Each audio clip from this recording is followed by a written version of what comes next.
Welcome to Chillin' 101. We hope this video helps.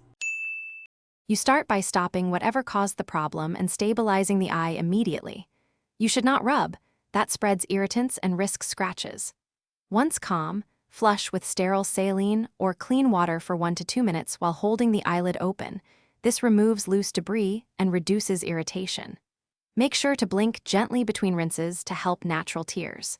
If you notice worsening pain or any vision change during flushing, make arrangements to see a trained clinician without delay. Next, assess the situation under bright light or with a helper.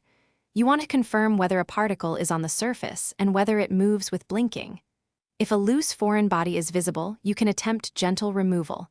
Moisten a clean cotton tip, touch the particle lightly and lift it away. Do not prod or press the globe. Once done, check for persistent redness, tearing, or pain. These signs mean you should stop and contact emergency care or an eye specialist for safe removal. To finish, soothe the surface with preservative-free lubricating drops and keep the eye protected using a clean eye shield. Don't bandage tightly or apply pressure.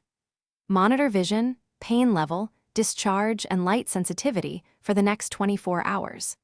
If any of those worsen, or if you suspect a chemical exposure or an embedded object, go to emergency or an eye specialist immediately. One troubleshooting tip: if you cannot remove a visible particle safely or pain increases, stop further attempts and get professional help right away. Thanks for watching. Consider subscribing if we helped you.